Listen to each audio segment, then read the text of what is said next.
Unos han llegado a afirmar que los cristianos tenemos un rol protagónico en la sociedad. Por tal motivo ellos declaran que debemos involucrarnos de forma activa en los diferentes ámbitos de este mundo, como ser la política, la justicia, las obras sociales, entre otras cosas. Otro grupo de cristianos tienen un pensamiento totalmente opuesto y muy extremo a lo que acabamos de mencionar. Estos han llegado a concluir que los cristianos no tenemos nada que ver en absoluto con este mundo. Ellos dicen, este mundo está completamente contaminado por el pecado, y eso les ha llevado a este grupo de cristianos a aislarse de la sociedad, llegando a conformar ciertas comunidades cerradas. Como ustedes bien conocen, aquí en Santa Cruz hay una comunidad denominada los menonitas. Ellos se han aislado de la sociedad porque ellos piensan que pueden llegar a contaminarse mientras se van a ir involucrando en este mundo. Cuando revisamos la historia, vemos que estas dos formas de pensar no son tan nuevas en sí, sino que en los tiempos de Cristo ya existían ciertos grupos religiosos que tenían este tipo de pensamientos que acabamos de mencionar. Si tú recuerdas, hace semanas atrás cuando iniciamos, habíamos hablado de un grupo de religiosos denominados los celotes. Este grupo pensaba que la verdadera religión involucraba implicarse activamente en la política de ese tiempo. Ellos pensaban que al ser religiosos, al ser cristianos, pues ellos debían de tomar el poder de ese tiempo por la fuerza. Por el otro lado estaba otro grupo religioso denominado los esenios. Estamos hablando en los tiempos de Jesucristo. Ellos pensaban que la verdadera religión consistía en apartarse del mundo. Noten el mismo pensamiento que muchos grupos religiosos al día de hoy. ¿Y qué hacían estos esenios? Pues se apartaban al desierto y ya no querían convivir con la comunidad. Si bien estas dos formas de pensar todavía están presentes hoy en día, ¿cuál de ellas es la correcta? Hermanos, como cristianos, ¿será que debemos apartarnos de forma completa de la sociedad? ¿O será que debemos involucrarnos de forma activa e intencional en la sociedad? ¿Cómo nosotros debemos responder frente a esto? ¿Qué es lo que la Biblia enseña al respecto? Cuando tú vas a Juan capítulo 17, voy a invitarte que vayas ahí.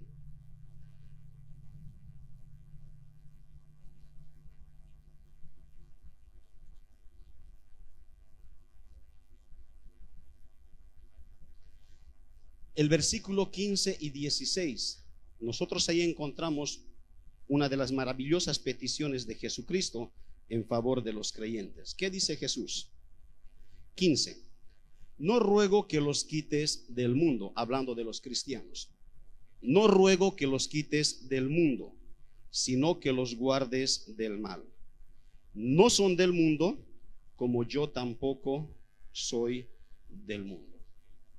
Si bien los creyentes no somos de este mundo, según ese pasaje, es la voluntad soberana de Dios que estemos en este mundo. ¿Notaste la petición? No los quites, déjalos ahí. ¿Dónde? En el mundo. Pero ellos no son del mundo. Los cristianos no somos de este mundo, pero Dios de una forma muy especial, Él ha permitido que nosotros, a pesar que no somos de este mundo, todavía estemos en este mundo. Si es así, ¿por qué? Evidentemente porque tenemos una tarea, porque tenemos un rol. ¿Y cuál es ese rol? En la mañana de hoy, a la luz de Mateo capítulo 5, versículo 13 al 16, el pasaje que hemos leído al inicio, estaremos respondiendo esta y otras preguntas. ¿Qué es lo que vemos básicamente en Mateo capítulo 5, versículo 13 al 16? ¿Qué es lo que nosotros encontramos en esos versos? Nosotros ahí vemos, queridos hermanos, que los cristianos, escucha muy bien, esto es lo que vamos a hablar durante estos minutos. Los cristianos, por el simple hecho de ser cristianos, tenemos un rol particular en medio de este mundo, en medio de la sociedad. El hecho de que tú eres cristiano eso ya te hace a ti que tú tengas una tarea primordial en medio de esta sociedad, en medio de este mundo. ¿Y qué es lo que define esa tarea que tú tienes? Esas dos palabritas que encontramos en Mateo 5, 13 al 16. Sal y luz. ¿Cuál es tu rol? ¿Qué es lo que define tu rol? El hecho de que tú como cristiano eres sal y eres luz. En ese entendido, queridos hermanos, nuestro pasaje, Mateo 5, 13 al 16, está dividido en dos secciones muy claras. Y esas dos secciones van a llegar a formar los dos encabezados del sermón de esta mañana. Si tú me has seguido la lectura, tú te has podido dar cuenta que el versículo 13 nos habla de ¿qué? Del cristiano como sal de la tierra. Y del versículo 14 al 16 se nos habla del cristiano como la luz del mundo. ¿Notaste en tu boletín? Ese es el bosquejo que está salido de ahí del pasaje. El cristiano como sal de la tierra y el cristiano como la luz del mundo. Entonces son los dos puntos que vamos a estar hablando en los minutos que nos restan. Sin embargo, antes de pasar a desarrollar el bosquejo que acabamos de mencionar, permítanme darles dos observaciones generales de estos versículos. La primera observación: el hecho de ser sal de la tierra y luz del mundo es algo que implica a todos los cristianos. Óyelo muy bien. El hecho de ser sal de la tierra y luz del mundo es algo que implica a todos los cristianos. Nadie queda exento de esta realidad. Todos los cristianos como iglesia somos sal y luz. Cada cristiano en particular es sal y luz. Tanto como iglesia, pero al mismo tiempo también como cristianos individuales. La segunda observación: el hecho de ser sal de la tierra y luz del mundo, hermanos, no es un deber primordialmente, sino una realidad en el creyente. ¿Qué significa eso? Si tú lees, el texto no dice vosotros deben ser sal de la tierra, vosotros deben ser luz del mundo. No dice eso el pasaje. El pasaje dice vosotros sois la sal de la tierra, vosotros sois la luz del mundo. Es muy diferente. No te está mandando, sino te está diciendo tú eres. Ya tú eres. Tú no puedes evitar esa realidad de tu vida si eres cristiano. Tú ya eres sal, tú ya eres luz del mundo. Entonces, con esas dos aclaraciones, ahora pasemos a desarrollar nuestro encabezado propuesto. Versículo 13. El cristiano como sal de la tierra. Volvamos a leer este versículo. Dice de la siguiente manera el Señor: vosotros sois la sal de la tierra, pero si la sal se desvaneciere, ¿con qué será salada? No sirve más para nada, sino para ser echada fuera y hollada por los hombres. Hermanos, ¿qué significa que el cristiano es la sal de la tierra? A lo largo de la historia, la sal ha tenido una variedad de usos. En algún tiempo la sal ha sido usada para el lavado. Hasta el día de hoy la sal es usada como sazón en la cocina. La sal es usada en la industria textil, en el proceso del teñido de las telas, entre otras cosas. Un estudio reciente ha descrito por lo menos unos 50 usos de la sal durante el resto de la historia. De todo ello, hermanos, un uso común de la sal en los tiempos del Nuevo Testamento, que es lo que nos interesa, era la preservación de los alimentos. Se usaba la sal con el propósito de preservar los alimentos y de manera muy particular de preservar la carne. La sal era usada para combatir el deterioro o la pudrición o la descomposición de la carne. Para dicho propósito, lo que se hacía, y todavía se practica lo que se conoce como el charque, ¿verdad? Lo que se hacía era usar la sal untarlo sobre la carne, frotarlo y dejarlo reposar. ¿Y para qué se hacía eso? Para que la carne no se pudra, sino te dure meses, incluso te duraba hasta años. Cuando el Señor dice, vosotros sois la sal de la tierra, es a este último uso que acabamos de mencionar al cual Él se refiere. Es decir, los creyentes como sal han sido dejados en este mundo. ¿Con qué propósito? Con el propósito de preservar este mundo. Con el propósito de preservar este mundo. Los cristianos como sal cumplimos el rol de preservación, de preservar este mundo. Recuerda muy bien, si eres un cristiano, eres sal, el propósito, el objetivo, preservación. Has sido dejado en este mundo para preservar el deterioro, la pudrición de este mundo. ¿Y qué implica, hermanos? Que como cristianos vamos a preservar o debemos preservar este mundo. El hecho que el cristiano preserve este mundo implica, presupone que este mundo se encuentra en un estado de desintegración. Así como la sal era usada para combatir la descomposición de la carne, el creyente ha sido dejado en medio de este mundo para combatir la descomposición moral y espiritual de este mundo. Hermanos, este mundo se está descomponiendo. Mientras va avanzando la historia, se va descomponiendo tanto moral como espiritual. Romanos capítulo 8. Romanos capítulo 8.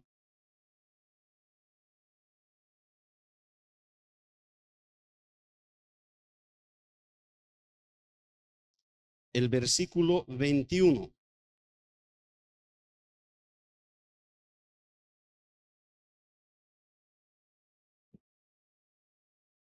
Dice el Señor, porque también la creación, refiriéndose a este mundo, refiriéndose a la tierra, la creación misma será libertada de la esclavitud de corrupción a la libertad gloriosa de los hijos de Dios.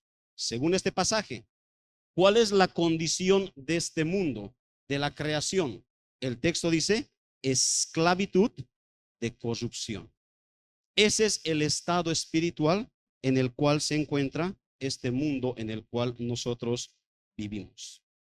Desde el mismo instante que este mundo ha ingresado a este estado de esclavitud, esto por causa del pecado, hermanos, este mundo ha ingresado a un proceso de desintegración, a un proceso de descomposición, tanto moral como espiritual.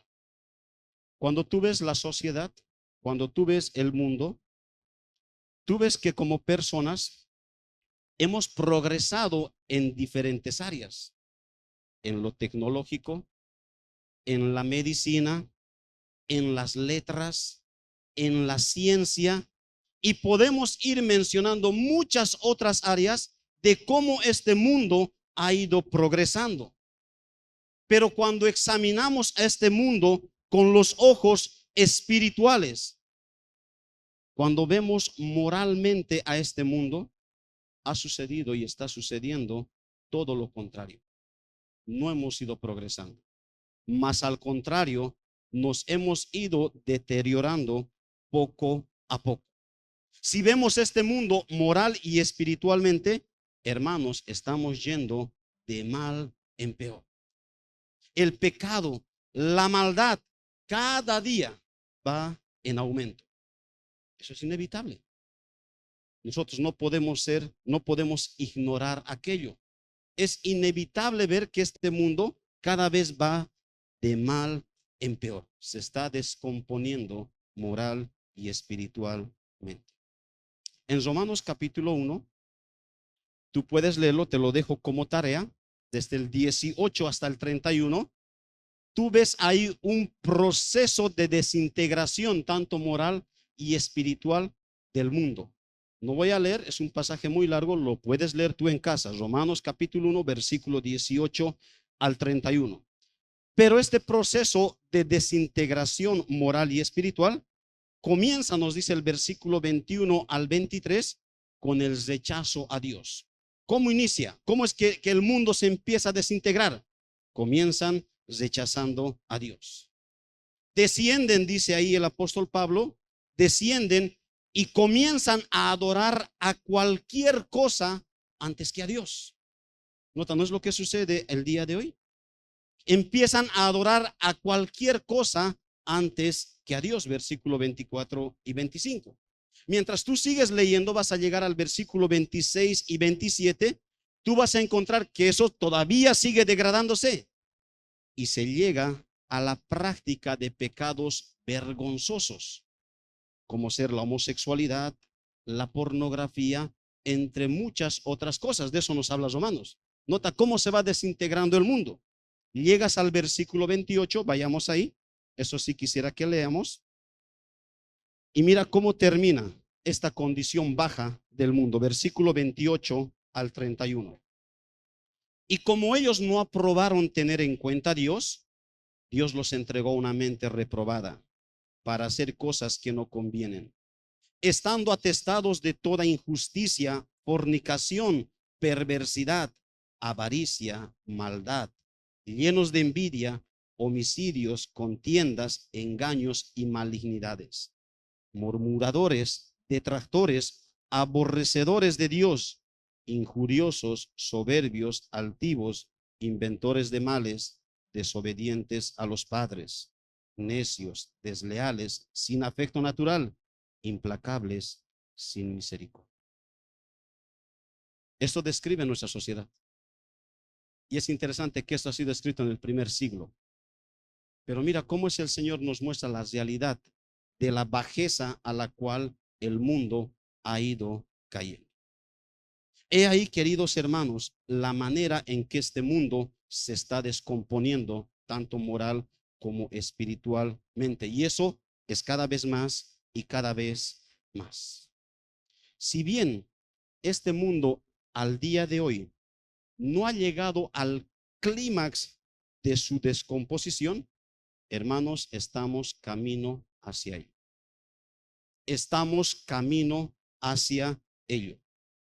Es ahí donde los creyentes como sal jugamos un rol de suma importancia, ya que de una manera particular influimos en su preservación, o por lo menos influimos para impedir que este mundo se degenere rápidamente. No vamos a frenarlo, eso es imposible, eso va a seguir avanzando, pero podemos hacer nosotros como sal que eso sea un poco más lento. Este mundo va a llegar a corromperse por completo, pero Dios ha querido que nosotros estemos ahí para que esa descomposición no sea tan rápida. Siendo sal, siendo nosotros sal. ¿Y cómo hacemos aquello? ¿Cómo funcionamos como sal? Pastor, he entendido que he sido puesto para preservación de la descomposición de este mundo. Se está corrompiendo totalmente, pero yo he sido puesto ahí. ¿Cómo lo hago?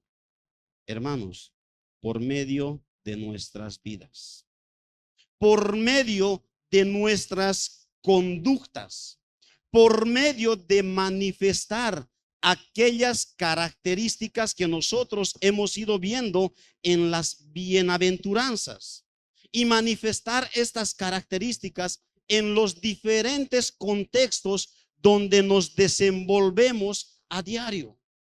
¿Te acuerdas cuáles son aquellas características? Humildad, dolor por el pecado, mansedumbre, deseo y anhelo de justicia, misericordia, pureza, pacificación. Manifestando esas características donde sea que nos vamos desenvolviendo, familia, trabajo, estudio, negocio, donde sea, querido hermano. Es así como nosotros funcionamos como sal. Los cristianos funcionamos como sal en medio de este mundo siendo cristianos. Así, de forma muy sencilla. ¿Cómo puedo ser sal? Siendo cristiano. Y no siendo cristiano de 1 hora, de 2 horas, de un día, sino siendo cristiano todos los días y las 24 horas de cada día. siendo y actuando como verdaderos cristianos en todos los ámbitos donde nos desenvolvemos diariamente, en todas las responsabilidades que vamos teniendo, en todos los oficios que vamos realizando. Algunos somos obreros. Como obrero debo ser cristiano. Algunos somos profesores. Como profesor yo debo ser cristiano. Antes de ser profesor yo soy cristiano. Como comerciante o vendedor, antes de ser comerciante o vendedor yo soy cristiano. Como conductor, antes de ser conductor yo soy cristiano. Como oficinista, como estudiante, como jefe, como empleado, como esposo, como padre, como hijo, como hija, en toda área y en toda responsabilidad, a lo que Dios nos llama como cristianos es que nosotros vivamos como tal. Que nosotros vivamos como tal. La influencia de los cristianos en y sobre la sociedad, queridos hermanos, depende de que seamos distintos a ellos y no idénticos. Tristemente, la iglesia, para atraer al mundo, se ha vuelto idéntico al mundo. Un error muy tremendo. Y la iglesia se ha mundanalizado. El mundo ha ingresado y ha transformado la iglesia antes que la iglesia transforme al mundo. ¿Qué es lo que la Biblia nos enseña? ¿Qué es lo que este principio nos enseña? Que la iglesia, que cada cristiano en particular debe ser distinto al mundo. El hecho de que los cristianos vivamos como cristianos en medio de la sociedad, querido hermanos, recuerda muy bien, tiene un efecto preservante sobre este mundo que se está descomponiendo.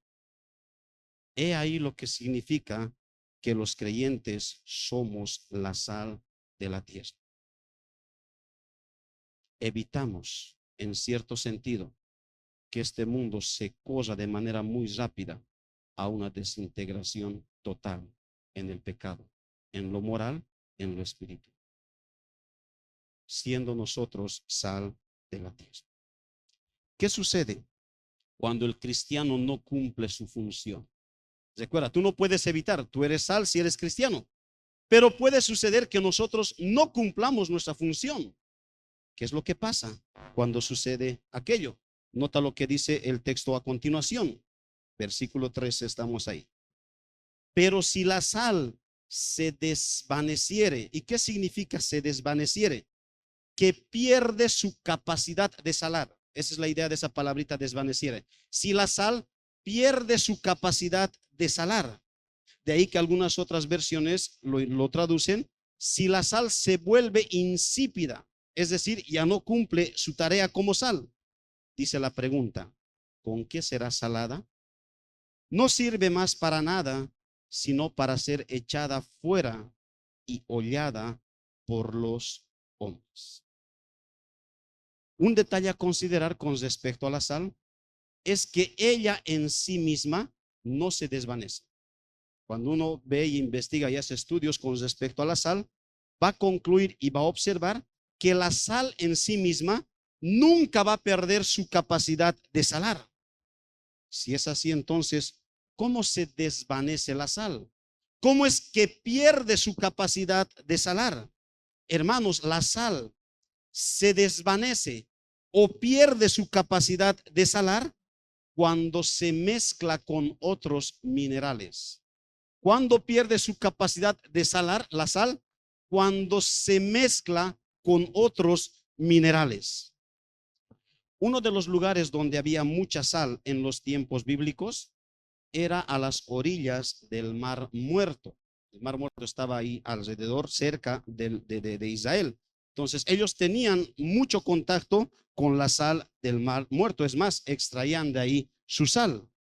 No obstante, gran parte de la sal de ese lugar estaba contaminada con otros minerales. Estudios dicen que había un 70, casi 80% de sal contaminada.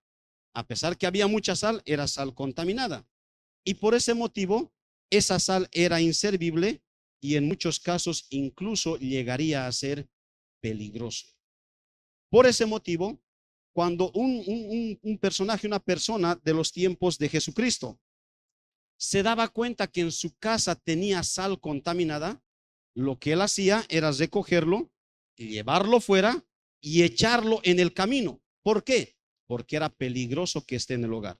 Lo botaba muy lejos para que cuando la gente caminase, lo empiecen a pisar y la sal pues empiece a desaparecer ahí en la tierra. Esa es la figura que Cristo nos está mostrando aquí en el versículo 13. ¿Y qué nos está diciendo con ello? Que al igual que la sal de las orillas del mar muerto, los creyentes corremos el riesgo de ser contaminados por las impurezas, de ser contaminados por las tentaciones, por los pecados de este mundo. La sal corría el riesgo de ser contaminado por otros minerales. Los creyentes, siendo sal, corremos el riesgo de ser contaminado con las impurezas de este mundo. Primera Juan capítulo 2. Primera Juan capítulo 2. Aquí encontramos, por ejemplo, una advertencia de no ser contaminados con las impurezas o el pecado de este mundo. Dice Primera Juan capítulo 2, el versículo 15. No améis al mundo, ni las cosas que están en el mundo. Si alguno ama al mundo, el amor del Padre no está en él. Porque todo lo que hay en el mundo, los deseos de la carne, los deseos de los ojos y la vanagloria de la vida, no proviene del Padre, sino del mundo. Gálatas capítulo 5. Gálatas capítulo 5, versículo 19 al 21. Gálatas 5, 19 al 21. Hablando de aquellas cosas que quieren llevarnos a pecar. Dice Gálatas capítulo 5, versículo 19 al 21. Y manifiestas son las obras de la carne, que son adulterio, fornicación, inmundicia, lascivia, idolatría, hechicerías, enemistades, pleitos, celos, iras, contiendas, disensiones, herejías, envidias, homicidios, borracheras, orgías y cosas semejantes a estas, acerca de las cuales os amonesto, como ya lo he dicho antes, que los que practican tales cosas no heredarán el reino de Dios. El objetivo de este mundo es arrastrarnos a ese estilo de vida, es llevarnos a cometer esa serie de pecados. ¿Y sabes con qué propósito? Con el propósito de contaminar nuestras vidas. Y cuando nuestras vidas son contaminadas, siendo nosotros sal, ¿qué hemos perdido? La capacidad de salar. ¿Te das cuenta? ¿Qué quiere el mundo? Cuando el mundo quiere llevarte a pecar, quiere que tú pierdas esa capacidad que Dios te ha dado como sal, que tú ya no funciones como preservante de este mundo. Hermanos, si somos creyentes, si somos verdaderos cristianos, nosotros estamos conscientes que las impurezas, que el pecado que este mundo promueve, no puede quitarnos la salvación. Si somos verdaderos cristianos, no puede quitarnos la salvación. Pero ¿sabes qué puede quitarnos? El gran privilegio de ser agentes preservantes de este mundo. ¿Qué perdemos si somos verdaderos cristianos cuando pecamos? No perdemos nuestra salvación. Lo que perdemos es ese gran privilegio que Dios te ha dado de ser un agente que preserva este mundo. Tú ya dejas de funcionar como sal y estás para ser echado en el camino y ser pisoteado. Hermanos, no podemos ser una influencia para la pureza en el mundo si hemos comprometido nuestra propia pureza. No podemos hacer escocer la conciencia del mundo si continuamente vamos contra nuestra propia conciencia. No vamos a poder estimular la sed y la justicia si hemos perdido nosotros la sed y la justicia por la palabra de Dios. No vamos a poder ser usados por Dios para retardar la corrupción del pecado en el mundo si nuestras propias vidas se han vuelto corruptas por el pecado. Perder nuestra salinidad no es perder nuestra salvación, pero hermano, es perder nuestra eficacia como aquellos que hemos sido puestos por Dios para preservar este mundo. Pero si tú perseveras en el pecado, al final tú estás mostrando que no eres salvo. Así de sencillo. El pecado puede quitarnos esa capacidad, ese gran privilegio. Pero si perseveramos en el pecado, lo que tú estás diciendo con tu vida, yo no soy salvo. En otras palabras, yo no soy cristiano. El cristiano como sal de la tierra, entonces, ¿qué función cumple? La función de preservar este mundo. Un mundo que está yendo de mal en peor. ¿Cómo lo hacemos? Siendo y viviendo como cristianos. ¿Dónde, pastor? En todo tiempo y en todo lugar. ¿Hay descanso? ¿Hay vacaciones? No hay vacaciones. No hay descanso. Somos cristianos las 24 horas del día, las 7 días de la semana, los 7 días de la semana, perdón, los 30 o 31 días del mes y los 365 días del año. Donde tú vayas, eres cristiano y debes actuar como cristiano. Así es como tú cumples esta función, este rol de ser sal de la. En segundo lugar, la segunda analogía que usa Jesucristo es luz del mundo. El cristiano como luz del mundo, versículo 14 al 16. Dice de la siguiente manera el Señor: vosotros sois la luz del mundo. Una ciudad asentada sobre un monte no se puede esconder. Ni se enciende una luz y se pone debajo de un almud, sino sobre el candelero, y alumbra a todos los que están en casa. Verso 16. Así alumbre vuestra luz delante de los hombres, para que vean vuestras buenas obras y glorifiquen a vuestro Padre que está en los cielos. ¿Qué significa que el cristiano ahora es la luz del mundo? ¿Qué es lo que significa? En primer lugar, significa que este mundo está en tinieblas. Si dice que somos luz del mundo, significa que este mundo está en tinieblas. Hermanos, este mundo no solamente está deteriorándose de forma moral y espiritual, sino también este mundo se encuentra en un estado triste, en un estado tenebroso, en un estado de tinieblas, de oscuridad. ¿Y qué significa estar en un estado de tinieblas? Estar en tinieblas es estar cegado y bajo el dominio del pecado. Estar en tinieblas es estar cegado y bajo el dominio del pecado. Primera Juan capítulo 2. Leamos ese pasaje.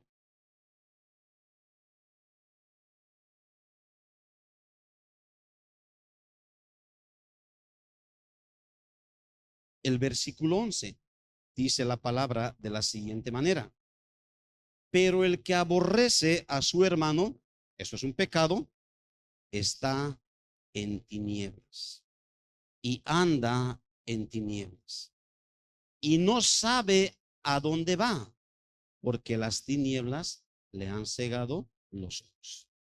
¿Qué es estar en tinieblas? Dijimos, es estar cegado y bajo el dominio del pecado. Esa es la condición de este mundo. Juan capítulo 3. Vayamos al Evangelio de Juan, capítulo 3.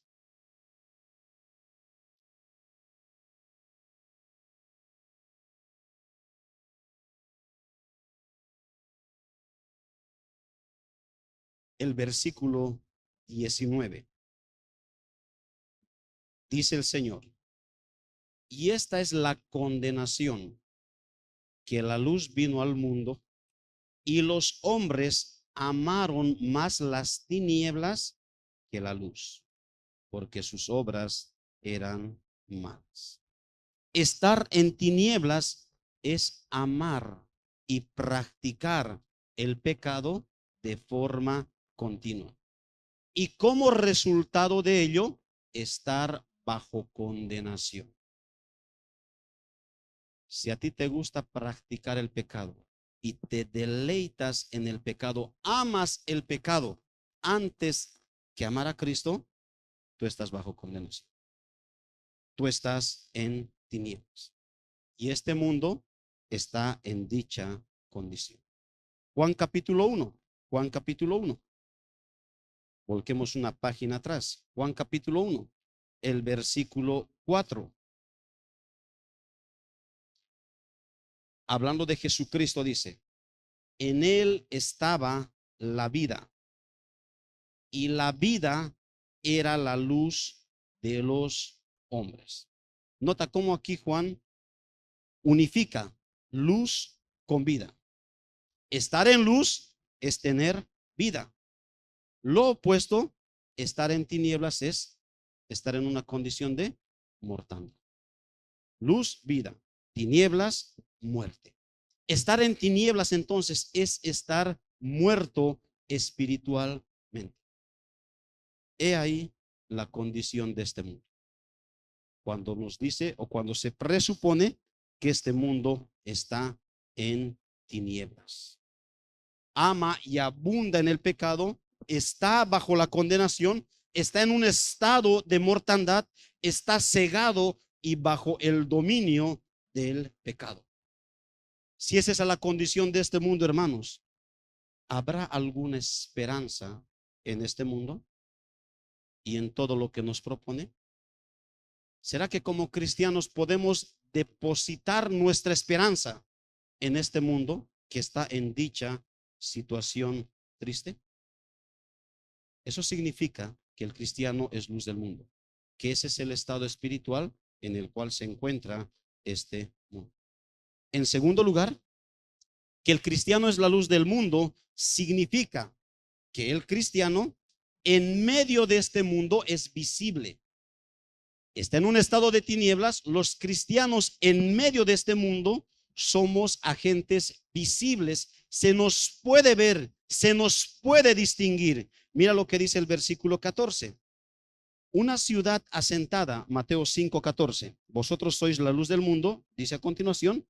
Una ciudad asentada sobre un monte no se puede esconder. ¿Qué está diciendo Jesucristo? Ustedes ven una montañita, un monte, ahí arriba imagínate que pongamos una ciudad. Eso difícilmente no va a ser visible. Eso se va a distinguir. De kilómetros ya se va a poder observar aquello.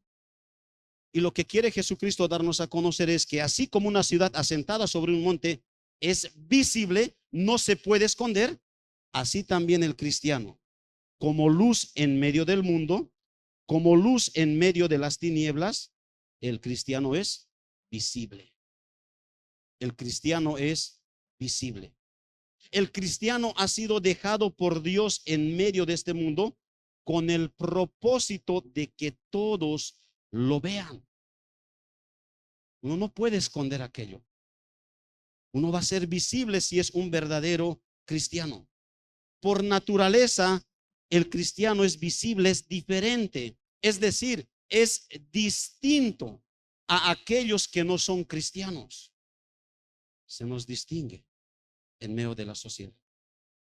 Entonces uno puede preguntarse, yo soy alguien que es distinto en el medio del círculo donde me desenvuelvo. Se puede notar en mi vida mi distinción, que yo soy cristiano. Por medio de lo que hago, por medio de lo que hablo, se puede distinguir en mi vida que yo soy un cristiano. Eso no se puede esconder.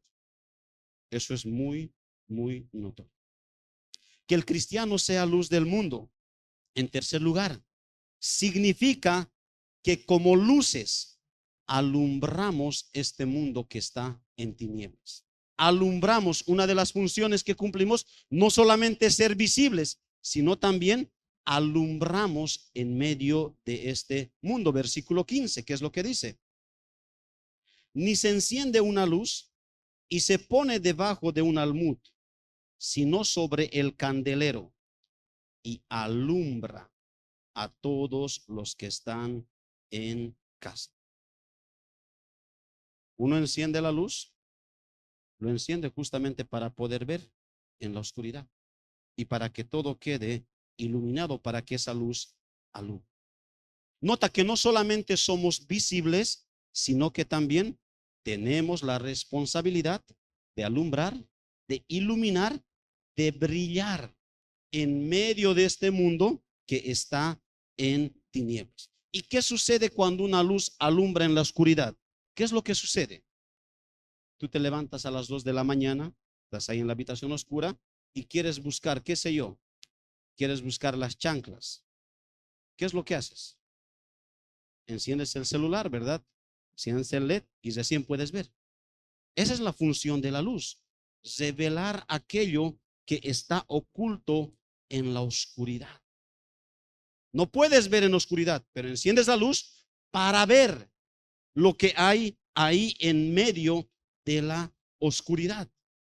Pero no solamente eso, sino que también cuando nosotros encendemos la luz, nosotros podemos tener esperanza de encontrar lo que estamos buscando en la oscuridad. Si no habría luz, difícilmente tú vas a encontrar. Tal vez has debido intentar alguna vez sin luz tratar de encontrar, qué sé yo, las llaves, los zapatos. Pero sí o sí tú tienes que encender para poder tener esperanza de encontrar algo en la oscuridad. Así somos los cristianos. Iluminamos y también somos agentes de esperanza para este mundo. No que la esperanza esté en nosotros, sino que Dios da la esperanza a este mundo a través de nosotros. Juan capítulo 3. Vayamos al Evangelio de Juan nuevamente, al capítulo 3. Dice el versículo 20.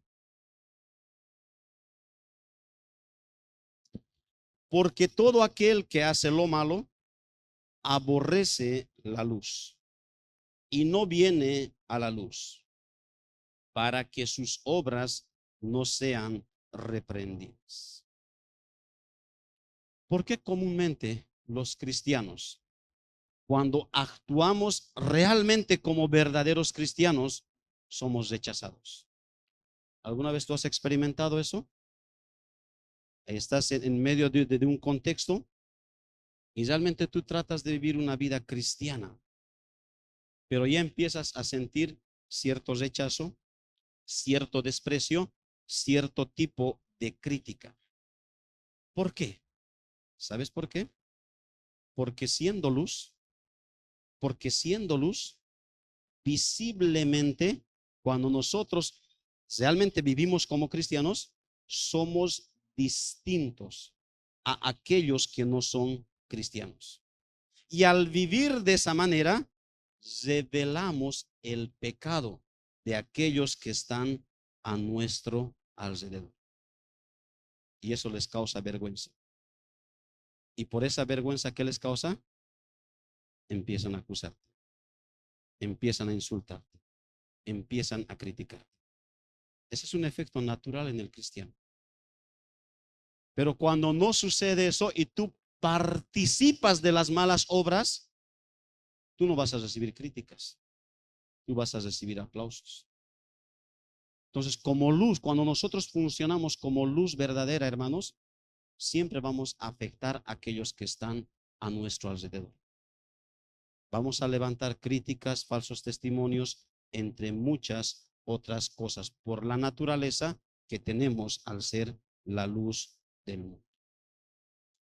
El cristiano, además de todo ello, el cristiano, en cuarto lugar, que sea luz, significa que en medio de las tinieblas irradia no su propia luz, sino la luz de Cristo. Brillamos, pero no con nuestra propia luz, sino que brillamos o reflejamos la luz de Jesucristo. En Juan capítulo 8, versículo 12, nosotros vemos que Jesucristo se llama a sí mismo como la luz del mundo. Nota, él dice, yo soy la luz del mundo. Pero aquí en Mateo capítulo 5 dice, vosotros sois la luz del mundo. ¿Cómo es eso? ¿Cómo es que Cristo es la luz del mundo, pero también los cristianos somos la luz del mundo? ¿Cómo se relaciona aquello? Hermanos, cuando los cristianos irradiamos la luz, no irradiamos nuestra propia luz. La luz en la vida del cristiano no proviene de él mismo, sino que es un reflejo de la luz de Cristo en su vida. Si nosotros reflejamos luz, es porque Cristo mora en nuestras vidas. Efesios capítulo 5. Efesios capítulo 5.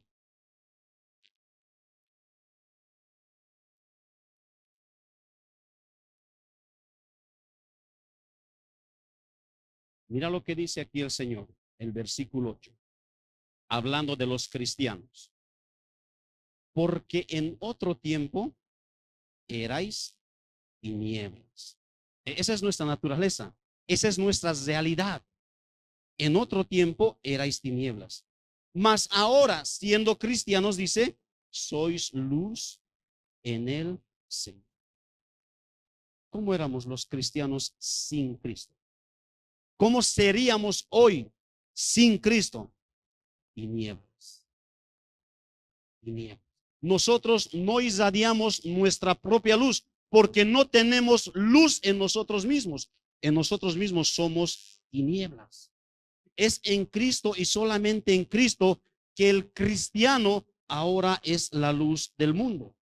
El cristiano como luz, como dijimos hace un instante, no refleja su propia luz. Lo que refleja es la luz de Cristo.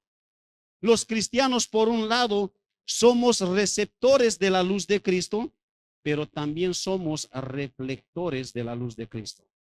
No solamente la luz está en nuestras vidas, sino también se refleja, sino también se manifiesta a aquellos que están a nuestro alrededor. No solo poseemos, sino que también debemos reflejar. Soy cristiano, tienes que manifestar. Soy creyente, el Señor me ha salvado, tiene que verse. Y ese verse, queridos hermanos, es simplemente mostrar a Jesucristo. ¿Cómo y con qué propósito el cristiano refleja la luz de Cristo? ¿Cómo y con qué propósito el cristiano refleja en su vida la luz de Cristo? ¿Cómo lo hace? El cristiano refleja la luz de Cristo por medio de sus obras. ¿Cómo reflejo esa luz? Por medio de mis buenas obras. ¿Y con qué propósito lo hago? ¿Con qué propósito lo hago? Lo hago para que los demás, para que aquellos que están a mi alrededor no me vean a mí, sino que a través de mí vean a Dios y glorifiquen al Padre que está en los cielos. ¿Cómo reflejo que soy luz? A través de mis buenas obras. ¿Con qué propósito? Para glorificar a Dios, no para glorificarme a mí. Eso es lo que dice el versículo 16. Ve a ver ahí a Mateo capítulo 5, versículo 16. Así alumbre vuestra luz delante de los hombres, para que vean buenas obras, para que vean vuestras buenas obras y glorifiquen a vuestro Padre que está en los cielos.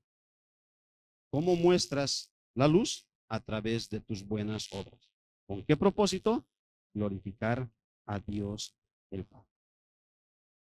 Y pastor, ¿cuáles son aquellas buenas obras? Parece que hemos ido aprendiendo que nosotros no tenemos buenas obras, porque no podemos salvarnos a través de las obras. Todo lo que hacemos es pecar y pecar. ¿Por qué dice usted y por qué la Biblia dice?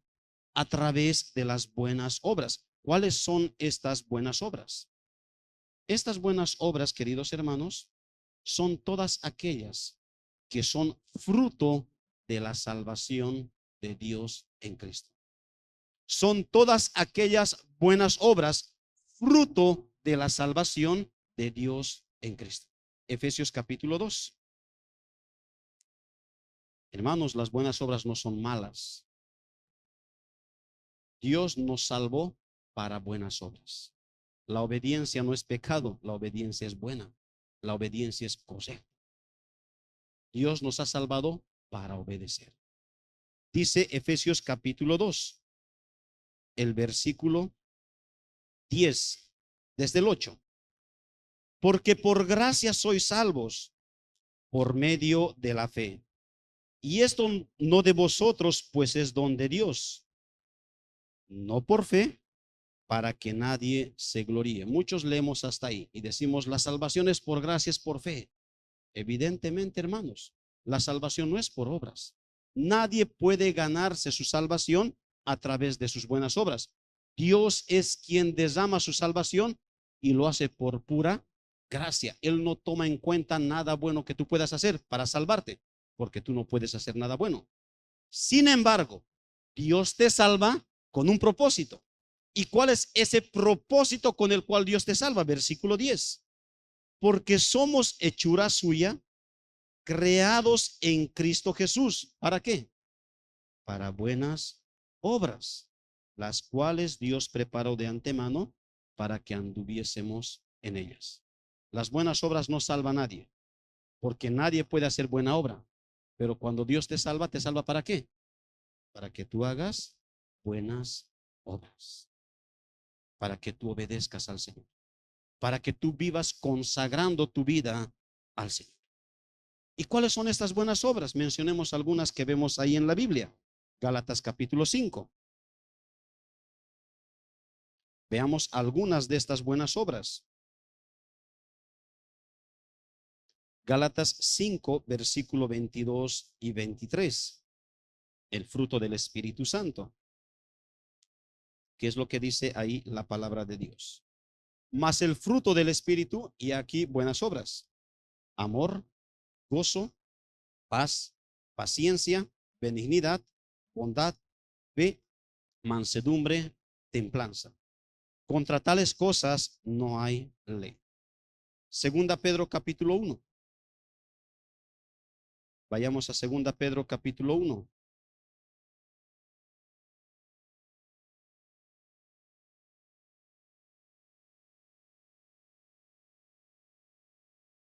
Aquí hay otras manifestaciones de buenas obras.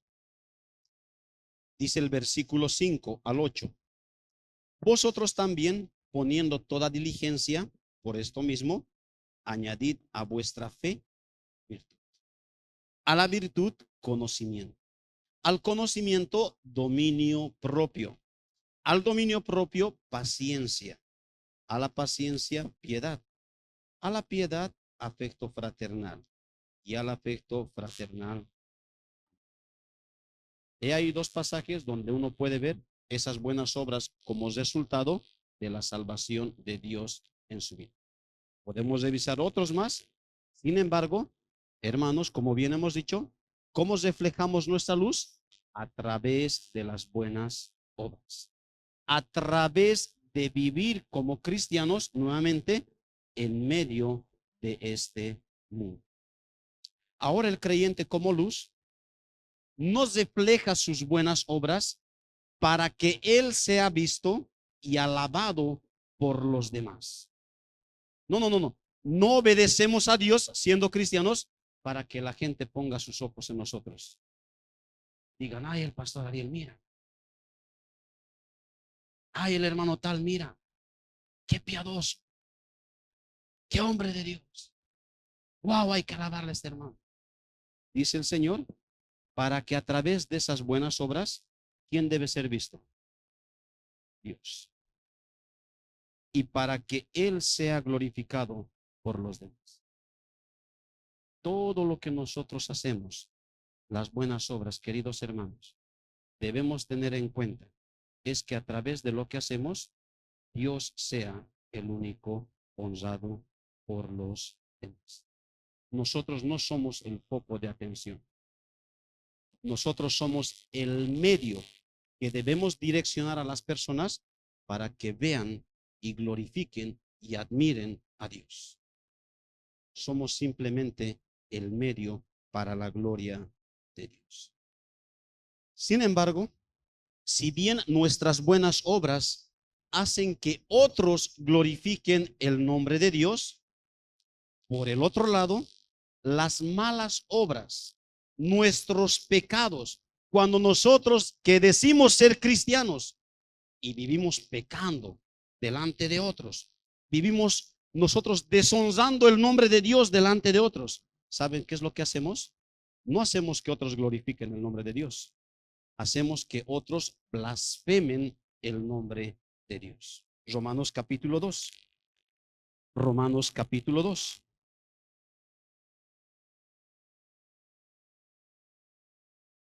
Noten este efecto como cristianos, o bien con nuestra obediencia, con nuestra vida de piedad, o bien hacemos que la gente diga, wow, qué Dios tan grande tiene este hermano, esta persona. O bien hacemos que otros glorifiquen a Dios, o bien hacemos avergonzar el nombre de Dios.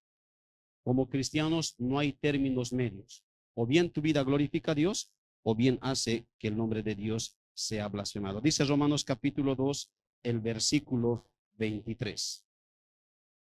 Tú que te jactas de la ley, vamos a decir aquí de las escrituras. Sí, somos bíblicos. Tú que te jactas, con infracción de la ley, deshonras a Dios. 24. Porque como está escrito, el nombre de Dios es blasfemado entre los gentiles por causa de vosotros. Podemos decir, somos cristianos, somos bíblicos, pertenecemos a la iglesia bíblica, y así debe ser la vida cristiana, y esto debe ser, y enseñamos doctrina, pero con nuestras vidas lo borramos todo aquello. ¿Sabes qué es lo que hacemos? No hacemos glorificar el nombre de Dios. Hacemos que a través de nuestras vidas el nombre de Dios sea blasfemado. Siendo que el cristiano es luz, sus palabras, sus reacciones, sus actitudes, sus prioridades, sus decisiones, su forma de vida, escúchalo muy bien, debe ser de motivación a otros para que glorifiquen a Dios. El cristiano debe ser de motivación a otros para que glorifiquen a Dios. ¿Es tu vida de motivación a otros? Ahí en el trabajo donde te desenvuelves, tus compañeros quieren conocer a ese Dios que tú proclamas. Motivas a tu familia alrededor, a los hermanos de la iglesia. Tu vida es de motivación para que ellos vayan, sigue conociendo y creciendo en el Señor. He ahí, queridos hermanos, lo que significa ser la luz de este mundo. Salimos. ¿Qué fue lo que vimos hoy? A la luz de Mateo capítulo 5, versículo 13 al 16, vimos que el cristiano tiene un rol particular y de suma importancia en este mundo. No estamos para aislarnos, tampoco para involucrarnos de forma activa en diferentes cosas de este mundo. No, hermanos. Nuestro rol es ser de influencia en la preservación de este mundo, que día a día va de mal en peor. Pero también ser de influencia en iluminar este mundo que está en tinieblas. ¿Y cómo lo hacemos? Lo hemos ido repitiendo vez tras vez, por medio de reflejar a Cristo en nuestras vidas, por medio de nuestra vida en piedad cada día, por medio de vivir como cristianos. Soy cristiano, debo vivir como cristiano, no en un solo lugar, no unas cuantas horas, en todo lugar, en toda hora, en todas las responsabilidades que tenemos, siendo distintos a este mundo. El cristiano se distingue, no es igual que este mundo. Queridos hermanos, examinemos nuestras vidas. Y recuerda, esta obra no la podemos hacer nosotros. Recuerda, dijimos, no es un deber, debe ser sal, debe ser luz. Dice, eres sal, eres luz. ¿Y por qué es que tú eres sal y eres luz? Gracias a Jesucristo. Si mi vida no refleja estas cualidades, o si las refleja, pero como que van debilitándose de vez en vez, debo acercarme al Señor y decirle, Señor, obra en mi vida. Hay veces que trato de desvanecerme. Hay veces que quiero ser escondido con un almud. Pero he aprendido y he visto que yo tengo una función. Y esa función la llevo a cabo por mi vida cada día, donde me desenvuelvo. Perdón por haberte fallado. Pero ayúdame a cumplir esa capacidad de salar este mundo. Ayúdame a cumplir ese rol de ser luz de este mundo. Dame de tu gracia. Y dame de tu gracia, Señor. Queridos hermanos, amados hermanos, en la gracia de Dios y en dependencia del Señor, vayamos cumpliendo este rol con el cual hemos sido puestos en este mundo. Y vivamos como tal, recuerda, sal y luz. Preservar e iluminar. Preservar e iluminar. Vivamos como tal en todas las áreas de nuestra vida. Si tú no eres cristiano y has llegado aquí, has sido invitado o llegaste por casualidad, o tal vez tú ves que estás viviendo en tus pecados, la condición de sal y luz no es una descripción para ti. Lo que te describe a ti es pecado, tiniebla, muerte y condenación. Si tú no eres cristiano, tú no eres sal y luz. Tú estás muerto, tú estás condenado, tú estás en tinieblas, tú eres esclavo del pecado. Sin embargo, sabes, el Señor hoy te llama a que vengas a Él en arrepentimiento y fe. Tú no vas a poder cumplir este rol. Es Dios quien tiene que obrar primero en tu vida. Y para ello tú debes venir a Jesucristo confesando tus pecados. Y Él te va a perdonar y va a convertir tu alma. Querido amigo, tú que no eres cristiano, no te quedes en la condición en la que te encuentras. No juegues con fuego. Eso cualquier rato va a acabar con tu vida. Ven a Cristo y vas a tener vida eterna. Y vas a pasar a este grupo de aquellos que por la gracia de Dios, no por nosotros mismos, sino por la gracia de Dios, somos sal y luz de este mundo. Vamos a orar. Padre, muchas gracias por tu palabra. Gracias por recordarnos esta maravillosa condición en la cual nos has puesto, al llamarnos a salvación. Qué rol, qué tarea tan importante, Señor, que tenemos en este mundo. Preservarlo, siendo de influencia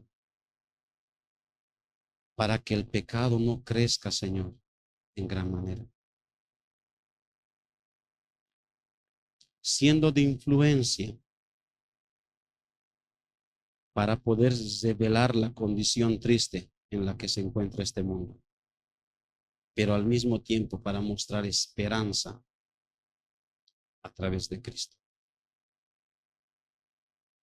Te ruego, Padre, que puedas poner ese peso en nuestras vidas, que podamos examinarnos, pero no para un desánimo, Señor, sino para acudir a ti en busca de perdón. y rogarte, Señor, que puedas obrar a través de nuestras vidas en medio de este mundo que se está descomponiendo y está en tinieblas. Usa, Señor, a tu iglesia aquí en la ciudad de Santa Cruz. Usa a los diferentes hermanos en los diferentes lugares donde se desenvuelven diariamente, para que a través de sus vidas, para que a través de nuestras vidas, tú seas reconocido y seas glorificado. Porque es para ello que nos has llamado salvación, para tú ser honrado y glorificado a través de nuestras vidas. Gracias porque en nosotros mismos, como bien vimos esta mañana, lo que nos describe es tinieblas, pero en Cristo podemos ser luz y somos luz. Gracias te damos porque nos has dado ese bendito privilegio. Ahora, Padre, ayúdanos en ese rol y en esa tarea que tenemos en medio de este mundo. Pues te lo pedimos todo esto y lo hacemos a través de Cristo, nuestro Señor y Salvador. Amén.